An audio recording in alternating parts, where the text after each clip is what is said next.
Hello and welcome to the Wad Fam Chalk Pod. I'm Dylan Weaver. And I'm Andrew Sabo. Sorry. No, you're fine. I was like, did that pick up on the mic? And like it did. It was just low. Yeah. And slow. If you're going to talk low, turn your gain up. That's fair. My bad. Oh, I don't care. I'm just not accommodating for that volume because I don't sit there for very long. That's exactly it. There's a reason Andrew's gain is at 0. Yep. It's quite unfortunate. I don't know what path I went down in life that made me have a loud voice, but I really do, and it's really unfortunate because it's incredibly impractical. Yeah. I mean, my voice just carries, which is equally problematic, if not more so. Yeah. Well, my voice can get like really, really loud. Like from soccer, I got really, really good at just yelling loud. But my bass vocal volume is still way too high to be recording a podcast, at least. Yeah. Anyways, we're talking about episode 618, The Other Side of the Glass, part 3. Once again, written and directed by Paul McCusker, and originally airing May 26th of 2007. This is okay. From the top, this is a very good episode. I like it. It felt a little bit like the Falling Action, you know? Where I felt like the pace of this episode was a lot slower. Yeah. Or because it was the conclusion. Yeah. Okay. Yeah, I hear what you're saying. The ending was surprisingly long and drawn out for an Odyssey 3-parter. Yes. That is very much the case where, everything wraps up really quickly. Mm-hmm. It's like they planned everything in the previous episode, and now they just, quickly act out the plan, mm-hmm. and then the episode, and then they're just tying up loose ends and talking about things. Mm. But, I like it. It is more comedic than the last one. Yeah, not quite the heights of the first one, but nothing can be. It's good. Oh, man, so good. The Bush gag is it's incredible. We need to just get into it, please. Yeah. Well, do we do cast now? Yes. Yeah. The only cast thing we have is Corelli is trying to tie up all the loose ends. Mm-hmm. There, he's talking to someone to shred all the papers, and that's Kathy Buchanan. Okay. And that's literally the only cast member for this episode that we haven't already talked about. Nice. And yeah, always like to see Kathy Buchanan make an appearance. Oh yeah, big fan. Yeah. Also, this is the 200th Paul McCusker episode as far as his writing credits go. Do you think he was conscious of that when he was writing it? I think maybe him coming back and writing a 3-parter. Yeah. After having been off the show for 3 years, this was an actual move, but it could also just be fun coincidence. The other thing is mm-hmm.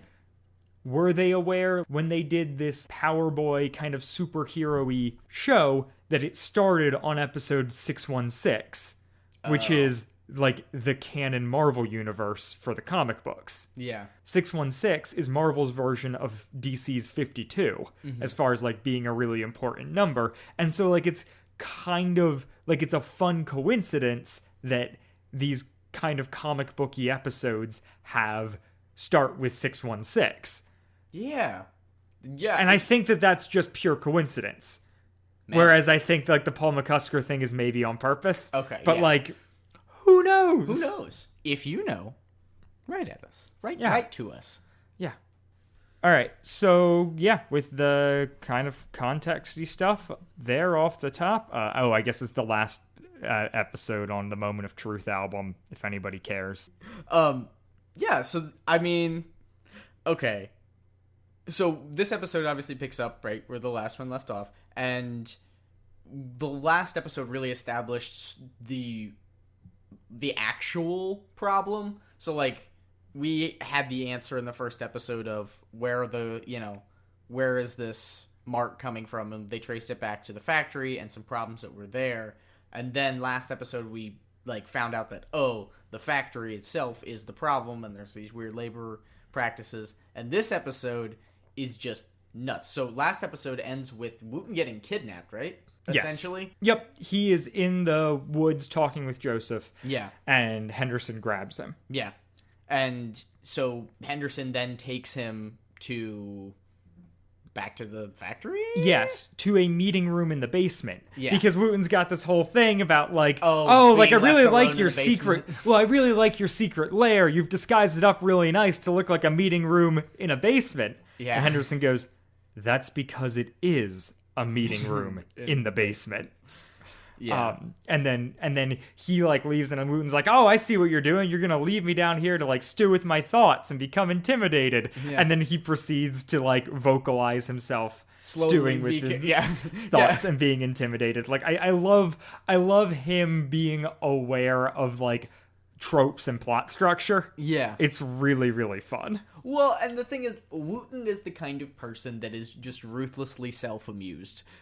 Yes. And as somebody that I think that you relate to this as well, where, you know, I say jokes mostly for myself, more so than really anybody else. Right. With the exception of, like, if it's an inside joke or it's a reference, then it's for, like, one person. Right. The joy of making a reference that you think you know one person would get, and then a second one gets, and you're like, oh, I guess we're all friends now. Euphoria. You're just like, whoa.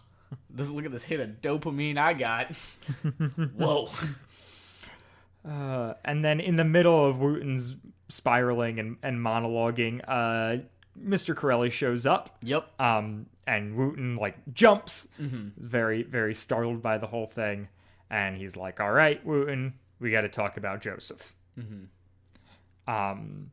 Joseph is crazy, according to Corelli. Right. So yeah, he's like, yeah, Joseph's just like essentially like this radical who's trying to like stir things up, and he's like, you know, everything we do here is for the good of the community and for his own good. Yeah. Well, okay, so he does. I want to talk about the argument that he makes, because Corelli's kind of showing his hand and explaining what's going on. He's talking about Joseph. And he's talking about the work practices, and Wooten's like, well, I mean, it looks kind of sketchy. And he's like, they're local people. It's a friendly place. Yep. They're local people, and there's hundreds of families that are dependent on it. And Wooten's like, well, what about all these other, bad labor practices that Joseph was accusing you guys of, like getting rid of their passports, trapping them, paying them like next to nothing. And he's like, oh, he's just crazy because his parents died, and this kid's just like tripping out on PTSD and depression at never ending. Like that's his argument. Yep. Well, there's also the point when they're talking about this where like Corelli does acknowledge that like what they're doing is under the table. Yeah. He's like, yeah, we're shipping them in there. They want to work, but they aren't allowed to. Sometimes I think our laws should be illegal. Huh. Yeah. Uh-huh. I mean, this isn't the show for foreign policy, because I don't know anything about that. But we're gonna leave it at that. And then he's like Wooten, like, if you keep investigating this, like, we're gonna have to shut down that shift, and hundreds of families won't have jobs anymore. Yeah. And then Wooten's like, well, you know, what can you tell me about Freddie C? And this is when he's like, look, Joseph lost all of his family in a car accident. It has, like, messed with his mind, and he now has, like, delusions of grandeur. In fact, like, do you know where Freddie C even comes from? His name is Joseph Frederick. Joseph Frederick Corelli, in fact. He's my nephew. Dun, dun, dun. And, Freddie C's fake? Well, depending on how the last episode was edited, this is the big secret I'm trying to keep Andrew away from in the cast credits. Yeah. Thanks. I didn't get it. Because it's insane that the wiki just lists under the cast. There's been a couple different points where I'm like, I wish that in an episode, they would only credit the person as what they are referred to in that episode. And then if you clicked on the link, it would link you to more information about their character. But the fact that when we meet Joseph last episode, you can scroll down and see Joseph Frederick Corelli is how he's credited. Yeah. And you might not be able to put Freddie C together out of that. Yeah. But you can definitely put together, Corelli. Corelli, that matters. Yeah. So, yeah. I had to really fight to keep Andrew in the dark last episode. It worked. It's very easy to keep me from not knowing things. But it is hard to keep you from looking at things. That's true. Caught you looking at the cast a couple times. Just once. It was just once. I was on the wiki. Okay. After that. Yeah. But not looking at the cast. Yeah. This is, at this point, Wooten asks politely to leave. Yep. In the most adorable way. Like, Wooten is, he's so cute this episode. For lack of a better word, he's just adorable. He's like, can I go now, please? And Corelli's like, yeah, of course. And I was like, you got kidnapped. That worked? Right. Like, what? It is weird. It's essentially like pull him in and tell him to like back off, but like they don't threaten him other than saying like, hey, these people won't have work anymore. Yeah. It's an interesting strategy. And here's the thing. So I think it's an important strategy because it shows that he genuinely doesn't believe what they're doing is really morally that wrong, or at least he sold himself on that. Oh, that's not true because he starts blabbing everything later. Okay. He definitely believes that what they are doing is wrong, but is also like, it's making me money. Yeah. And I am a smooth talking villain. Yeah, and he can manipulate Wooten. Yeah. Yep. If he had been more aggressive and been more of a bad guy, I think that would have elicited a response. Instead, he played incredibly likable and was like, listen, this isn't about you or me. This is about the hundreds of people that I employ. And, I assure you that this is better than you think it is. It's not completely legal, you're right, but, it's for the good of everybody. That is not his actual take, though. No, not at all. And then we get weird, jaunty transition music. Yeah. That is atonal, because we go from that scene, which is not light, to another scene that is not light. Yeah. And so it's like, why did they... for the pickle joke. No, but the pickle joke's in the scene after this. Oh. The next scene is Joseph, having fled the kidnapping of Wooten, shows up at Montoya's shop again. And diner? Is it the same building? I don't understand. Maybe Montoya is just the diner, and whatever the Aberforths or whatever is the repair shop. Ableton's. Yeah. It was something like that. Not important. 3 syllables, started with an A. I don't care. Don't tweet at me about Albatross. Yeah. And anyways, and so now Montoya's being like all chummy with Joseph, and Joseph's asking if he can use Montoya's computer, and he's like, no, that's not gonna work. And then Henderson grabs him. Yep. He apologizes. He's like, I'm sorry, you can't use my computer anymore. And he's like, why can't I use your computer? You always let me use your computer. And he's like, well, because I'm sorry for turning you over. Yep. And then, Henderson busts in and is big bad guy and takes Joseph, presumably picking him up by his arms. Yeah, no, that is definitely the picture. I love that there is one henchman for this company. Oh yeah. Like he works 24/7. The guy makes bank, clearly. Yeah. And then then we jump to a scene wherein Wooten is catching Bernard and Whit up on everything, and we get a delightful exchange in which Bernard says, "This is a real pickle." Yeah.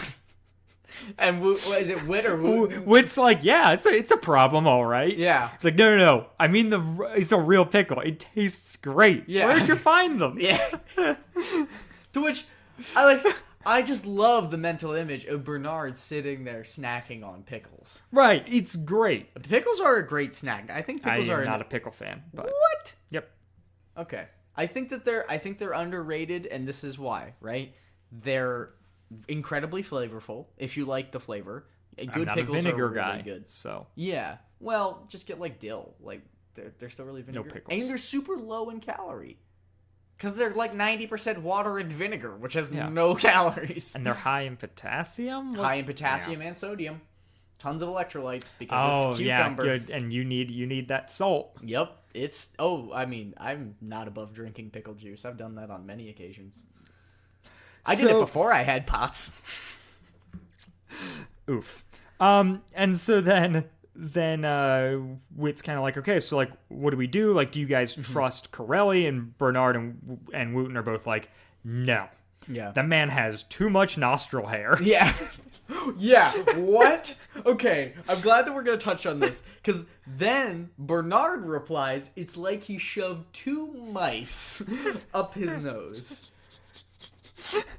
Dylan, you are the only person in my life who's ever commented on my nostril hair. Oh gosh, I don't remember this. I feel bad now. It's traumatized me. I'm not gonna lie. Oh, I have no recollection of this. I'm sorry, since we buddy. started the podcast. Yeah. Okay. Was it? It was pre nose septum. ring. Yep. Okay. Interesting. Yeah. Oh no. I mean, septum. The truth is, I'm a hairy individual. Nose hair has always been a problem for me. I try to stay on top of it. Septum helps. Don't know how, but it does. There you go. So what you're saying is that Leonard Corelli needs a septum piercing. Yes, what I'm saying. All right. Someone draw that. Yeah. Let's put our Odyssey fan artists on this. Please don't. So please, I beg you. Please just dude, make better choices. Two mice up his nose and a septum piercing hanging. Oh my word. Oh my word. Yeah.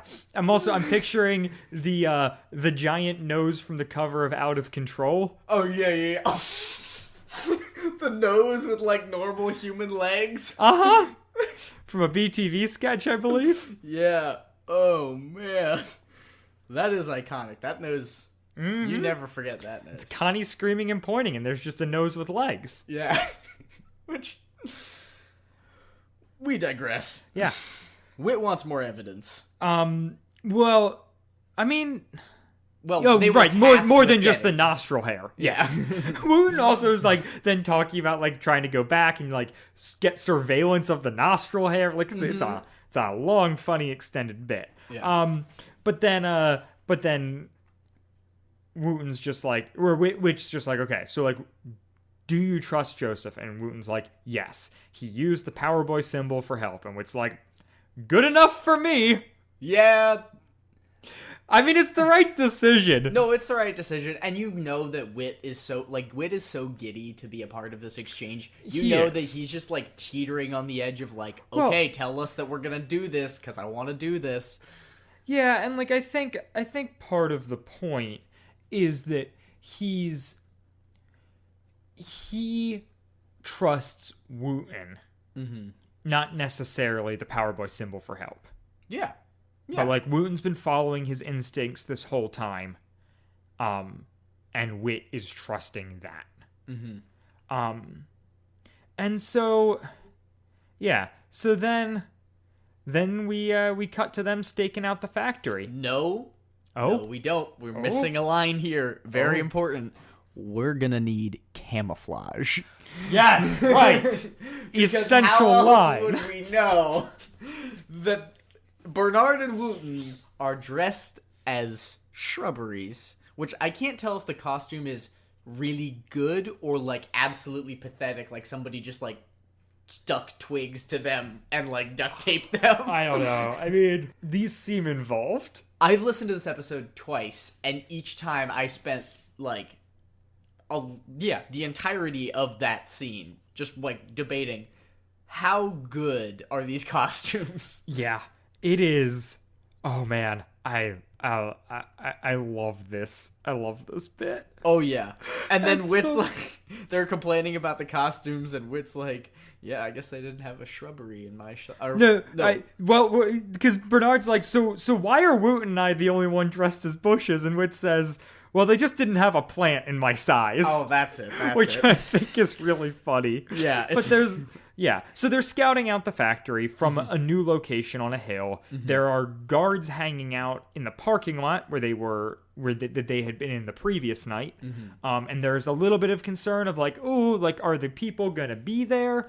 And Wit's like, well, looks like if they're guarding that, then they must be concerned. And so, yeah, then we get this great exchange where Wooten tells Bernard that the foliage really brings out the green in his eyes. Yeah. And he responds by saying that he'll have to incorporate more shrubbery into his outfits. Yeah, it's so nice. Oh, man. Oh.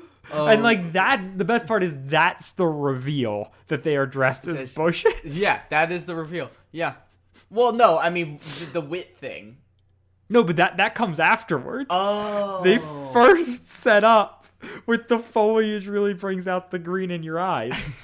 I thought it was the other way around. Okay, that makes sense. No, yeah, it's and so they're watching from this hill. They're wondering if they're gonna call it off, like if they're not gonna have people come in tonight, because they're kind of hot on their scent. Then they see everybody surveilling the parking lot where they had been sitting the night previous. And Wit's like, oh, well, this is, this bodes well because clearly there's something worth protecting, which means they're going to bring the workers in. Yep. And then, dun, I see them loud and clear. Wooten Bassett spots. Or no, Bernard. Before that, Agent Hayward shows up. Yeah. And explains that he is off duty. And he's like, guys, like, did you really think I was going to let you come out here alone? And they're all like, yeah. To which, as That's a listener, I was like, yeah. Yeah. None of us expected to see Hayward here. And so it's really fun. But, like, now it makes sense. Sure. But yes, then the trucks start to pull in, and we do get the Wooten line of, I see them loud and clear. Oh, no, well, and then there's Bernard makes a joke about his binoculars. So Bernard said, Wooten asks, or they're like, Wit says, like, can you see that, Bernard? And he's like, no, I left my surveillance binoculars in my other greenery. There it is. I knew that it was greenery was the punchline. Yep, the punchline.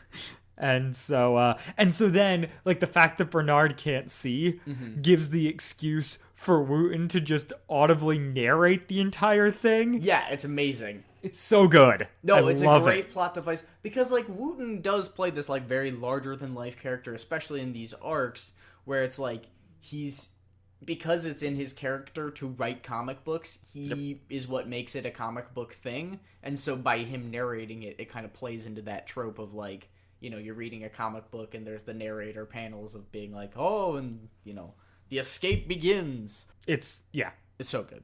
Yep. It's great. We then... So they see a bunch of people. So they see them come in. I hear them loud and clear. Yep. And we get... No, I see them loud and clear. Yeah, I see them loud and clear. And, you said the right thing. For once.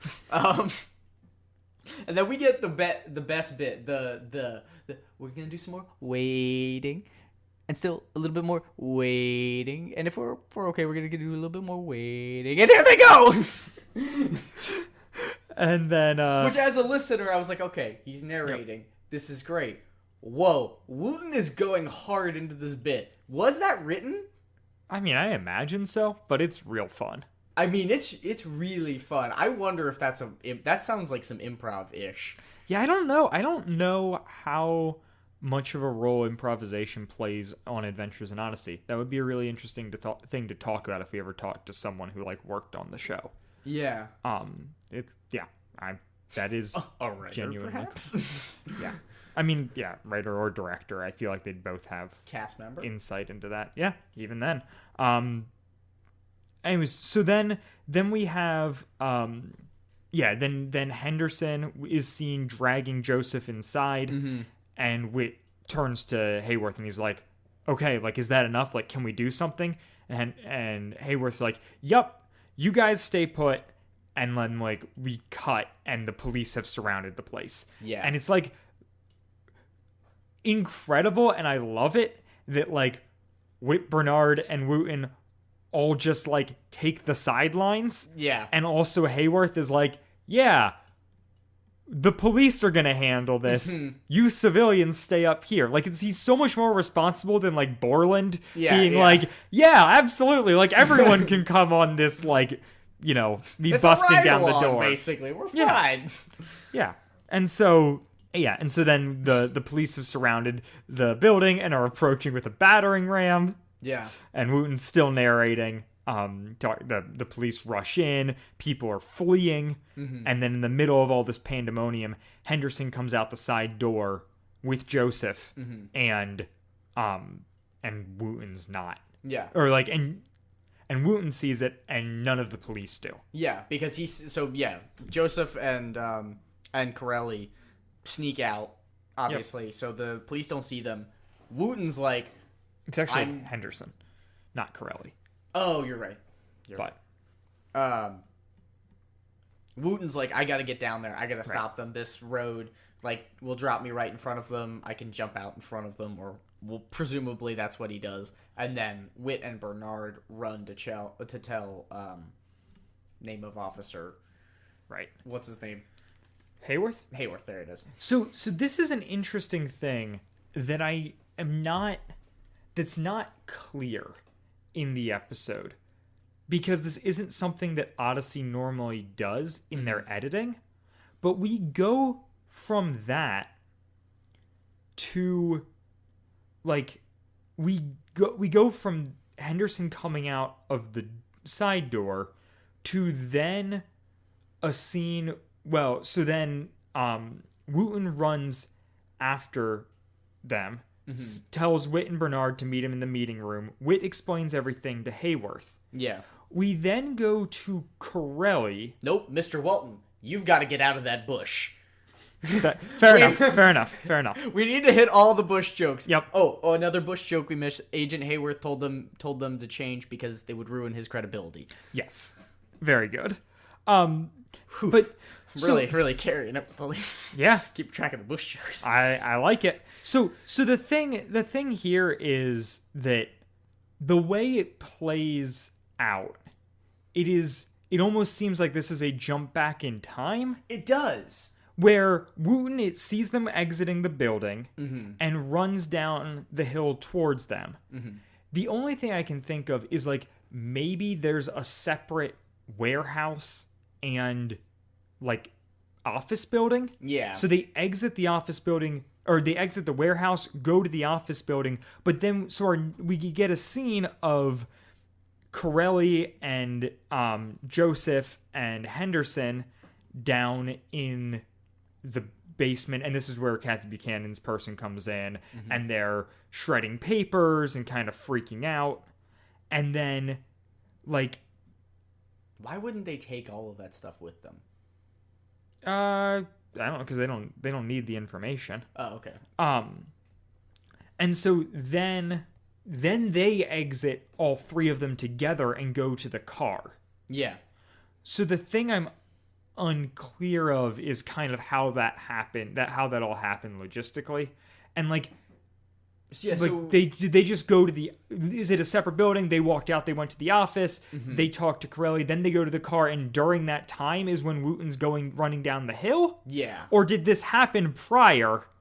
It sounds like, I don't think it can happen prior. I was going to say, it comes across to the listener as something that happened in the past, or kind of like a meanwhile, this is happening.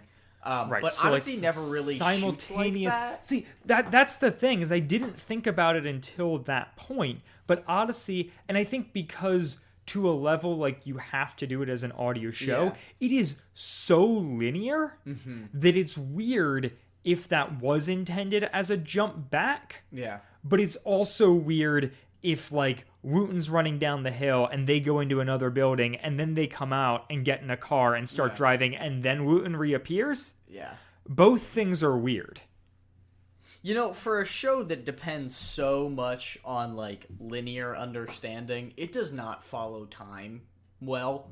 Yeah. Like, there's no, like, for it being a medium that is so bound in the, the listener being able to connect the dots and, like, imagine what's going on and when, you can't do that much. You can understand the scene and what's happening, but, like, especially because the timeline is so vague and locations and stuff like that, it's hard. Yeah. It'd be one thing if this was a building that we had seen before, say it was like... Right. And the problem with this is we're getting Wooten's play-by-play and we're seeing it all. And if it was being told visually, it would be much easier to track with the sequence of events here. Yeah. But it seems either like it was poorly scripted in that we don't understand quite what's happening, or it was poorly edited in they should have just put that scene in there first. The fact that Adventures in Odyssey has never just, like, stripped all of the vocals from episodes and made a TV show out of it is very surprising to me. Yeah, I don't know. Because hypothetically, they could make a show out of pretty much any era of Odyssey. Yeah, but this is... I mean, that's way more expensive. That's fair. And they, like, have a good niche here that no one else is really... Like, there aren't too many audio dramas, and they're incredibly successful with what they do. Yeah. So, yeah, I don't really know how it would play out to try and do something else. But yeah, it is just... Yeah, it sticks out so much because it's a rarity. Mm-hmm. Because this show is so well constructed, well sound engineered, well scripted, this sticks out as being like, I can't quite follow the sequence of events here, and that never happens. Yeah, exactly. That's more so it is saying. Right. So it is a testament to the show that this, like, truly, I can only think of like one other time during our coverage for like 2 years now where we were like, I can't quite track what's going on, and like, that's awesome. So, anyways. Not a big complaint, but just like a weird thing. Yeah, no, you definitely. But I noticed it as well. So like, it's worth mentioning. And then Corelli threatens Joseph, saying, "You be good, or I'll forget you're my nephew."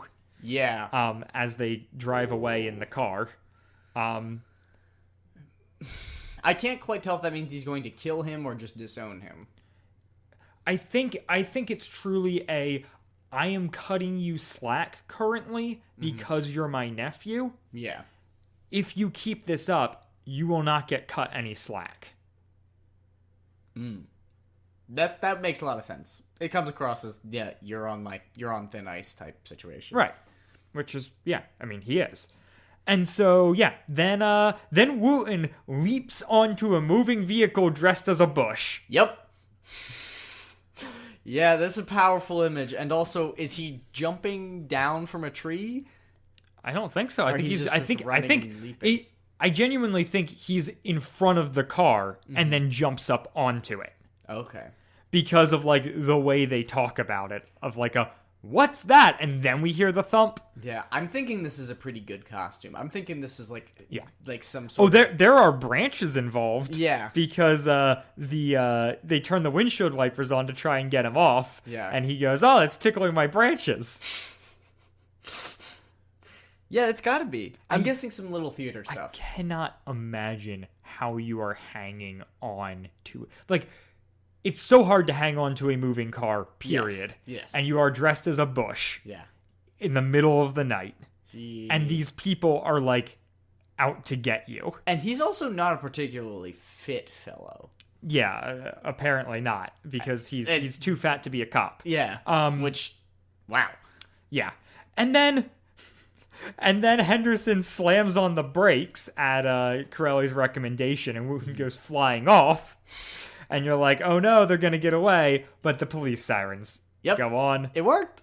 And Wooten did it. He stalled them just enough that they could, that they would be apprehended.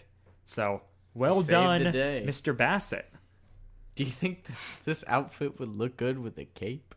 That's from later. But I feel like now's the time to mention it. And so, they are then kind of doing the recap afterwards, and Wooten describes the experience as better than the triple snake turbo thruster at the Connellsville Fair. I wonder if they have the Triple Snake Turbo Thruster at Old West Fun World. No, they said he says it's at the Carnival Fair. I know, but maybe they have multiples, Andrew. Let me fair. live this life. I'm okay with it. I want to call back our second episode. Is that really what it's from? Yeah. Wow. Yep. Wow. Interesting. Red herring. Huh. Also makes an appearance in episode 579 always. But, Old West Fun World. How about that? We that was like a running joke for us early on in the show. Yeah, that was like one of our... Wow. Yeah. There's some nostalgia there. Yeah. Alongside like finding an Campbell old art University project. and Novacom Kids Center. Yep. Old West Fun World. Old West Fun World. No, there was other ones. There was another one that was really good. I feel like that we had. I don't know. Anyways, and so, so they, Hayworth. Do you have a bucket on your head? I do not. That's the joke. I remembered Well done, it. Andrew. And so yeah, Hayworth, is then, Joseph's going to be put into protective custody. Mm-hmm. They kind of do, the wrap-up dialogue here. Yeah. There was an... Wasn't Agent Hayworth that's kind of explaining it to him? Yeah. Yeah. Yeah. And he also explains that there's, so this is, I guess... So, sorry. That scene then ends with Hayworth taking Joseph into protective custody. Yep. So then we go to a scene that I think is just at wit's end of the three of them catching up and then Hayworth filling them in on stuff. Yeah. And he explains that that these people did truly come here to work in good faith, and Corelli double-crossed him, that he was involved in an international network that was bringing these people into the country.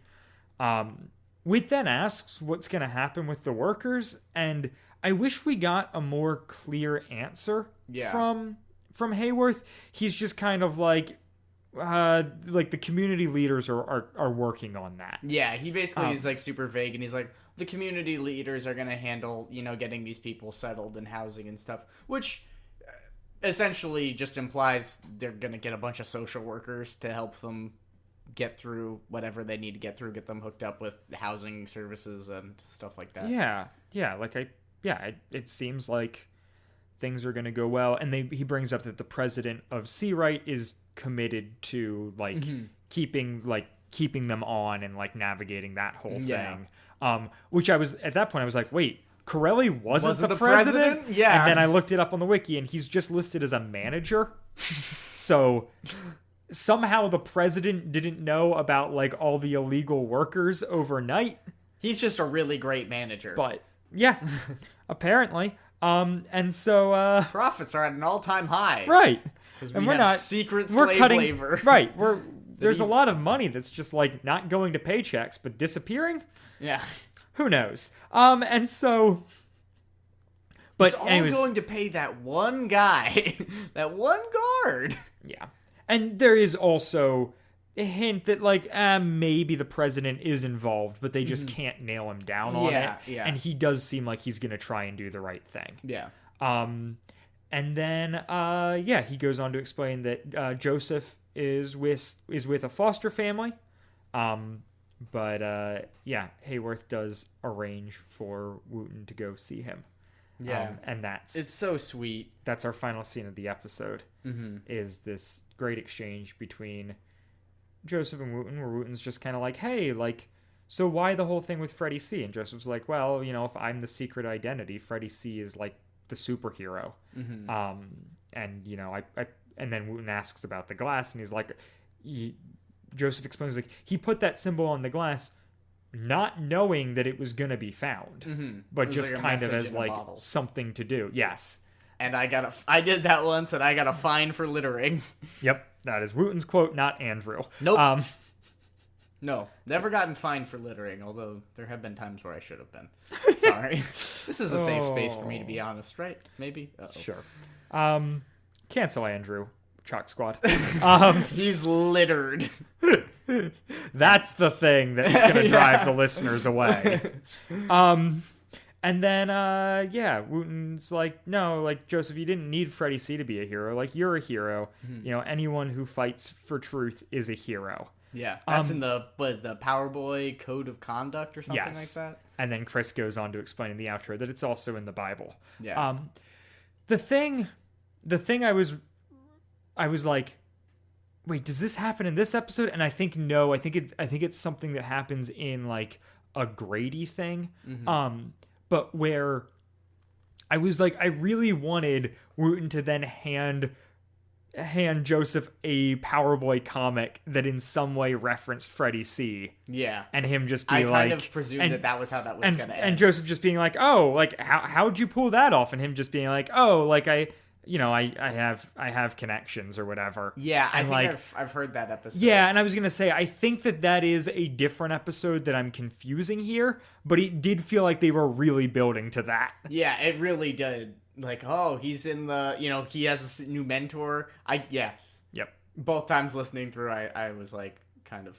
Yeah, like, is there going to be a Power Boy thing here? Like, but no. And yeah, I'm okay with that. But no, because it ends in a really great way, which is them, running around doing an obstacle course that I don't have written down because it's very long, but they have to balk like a chicken, right? Yes. They have to squawk like a chicken, and the winner gets free ice cream. Yep. And that's where it goes out on. Does Joseph have money? Like, what happens if Wooten wins? I don't know. Maybe his foster parents buy it, or maybe Wooten is going to let him win regardless. Yeah, that would be the smart thing to do. Yeah, I don't know if I'd have that kind of restraint. Yeah, and so that's the episode. What'd you think of this 3-parter, Andrew? It was weird. I liked it a lot. It was really great. You put it really well in the sense that like this is the closest that Odyssey gets to being a procedural cop dramedy, Yep.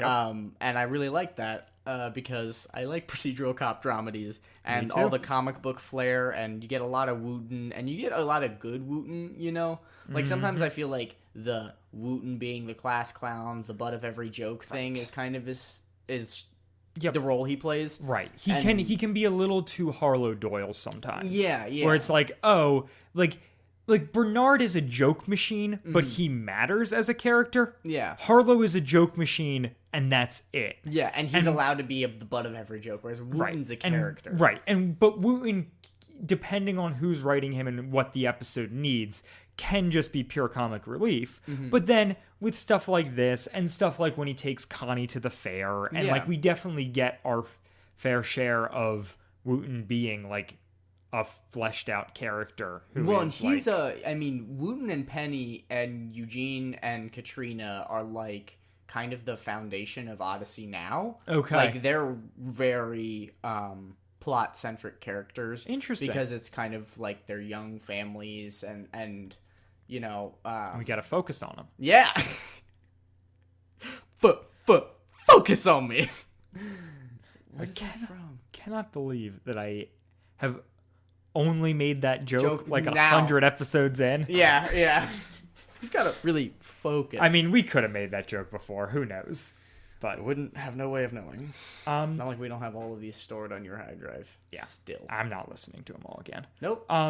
There's also, so I've got a little bit to talk about then from the guide, stuff that Paul McCusker wrote. In addition to the guide listing as these episodes taking place in Greensboro, North Carolina, which is endlessly hilarious to me, we also have a really nice thing that Paul McCusker writing about, like coming back after 3 years. He wanted it to be a Bernard Walton mystery, but kind of played around with some different ideas. They talked about the episode at one point beginning, and this is like an entirely different story, but with Bernard walking up to the hospital after the Timothy Center mysteriously burned down, but was like, no, that's too dramatic.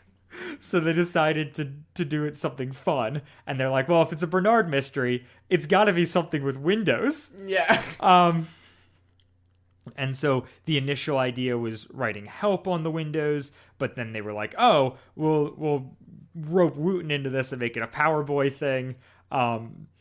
And it's a genuine great idea. Like, it works perfectly. It really does. That first episode hums beautifully. Yeah. And then, he was talking about, like, the idea of adding the scam involving illegal workers came about because of some research he'd done about the modern slave trade. Tricking innocent people into working and living in below standard conditions while intimidating and blackmailing them happens all over the world, including the United States. Yeah, that's unfortunate. Oh, yeah. I mean, it blows, but, like, I love that McCusker is, like, it's an active choice to be like, yes, and, like, that's something I'm going to tackle in a children's show. Yeah. And, like, they're showing that, like, kind of bad guys can look different. Yeah. Yeah, it's really... When you think about the bad guys that have been on the show, and we've covered a lot of them, there's a lot of evil villain types where it's like clearly they're out for their own intentions. Whereas this is like deeply entrenched in politics. Like the police are turning a blind eye to this because of how much, economic value this company has. Like, they do a really good job of being like, yeah, these things that look pretty okay on the outside, man, there's a lot more to them. And that is the harsh reality that I think people face more and more of, is just kind of seeing that, there's more rope to be pulled, if that makes sense, where it's like, okay, you eat a McDonald's burger and it tastes good and great, and if you move on with your day and you don't think about it, then that's fine. But then you wonder, like, okay, so what are the quality of these ingredients? What are the quality, are the employees that are preparing it being treated fairly? Are the employees that are preparing the meat itself and the factories being treated well? Like, right. This what has you're a chain of production. Explaining is the movie Fast Food Nation that I plugged last week. Oh, you did? Yeah. That's right. And I haven't seen it. I need to. Yeah. But yes, the fact that you used McDonald's as your example is very funny, because that is literally about a burger joint, like, nationwide. It's a fictionalized burger joint in the movie, but about, the whole way down how bad this business is, and kind of the juxtaposition of the people who are doing this work versus the people who are profiting from this. Anyways, not for the faint of heart, probably not for most listeners, but if you're interested, worth the watch. Otherwise, I don't know that I have anything else to say. I do think, 13 years has passed, so probably not, but, like, I would love to see Joseph show up for an episode. Yeah, no, sometime. He's a great character. He's good in this. He and Wooten are good, have, like, a good relationship. Cooper Green is seemingly available as an actor. His sister is on the show, so, like, I feel like someone can make that happen. His sister, we talked about this last episode. Yeah. His sister Gatlin Green plays maybe Priscilla? Now I gotta look it up. His sister Gatlin plays Priscilla. Well done. Shouldn't have second guessed myself, but yeah. I don't know. I would enjoy seeing Joseph brought back. Even in just like maybe an OA Club exclusive or something. Just like, I don't know. I would love that acknowledgement of continuity. But also, if not, whatever. Like, it's not. I should listen to the Young Wit stuff. There's just one Young Wit episode. Yeah. And then there's a bunch of Young Wit books. Oh, there's a bunch of them? Yeah, I forget how many are out. But yes, there's like a full book series. There's like 3 ongoing book series right now. There's the Blackguard stuff. There's Young Wit, and there's the Imagination Station. Yep. Yeah. Yeah, I don't know. Maybe someday we can figure out how to cover a book reasonably. But yeah. Until then, we're just gonna keep doing what we're doing. Yeah. You got anything to plug, Andrew? Yeah. No. So part 2 of my conversation with Dylan. We're covering the second 3 playlists of his 6 playlist series that we talked about last episode. Obviously, Yeah, it's really great. Hopefully you guys like it. If so, let me know however you wish to. Yeah, Twitter, Instagram, doesn't matter. Yeah. Email.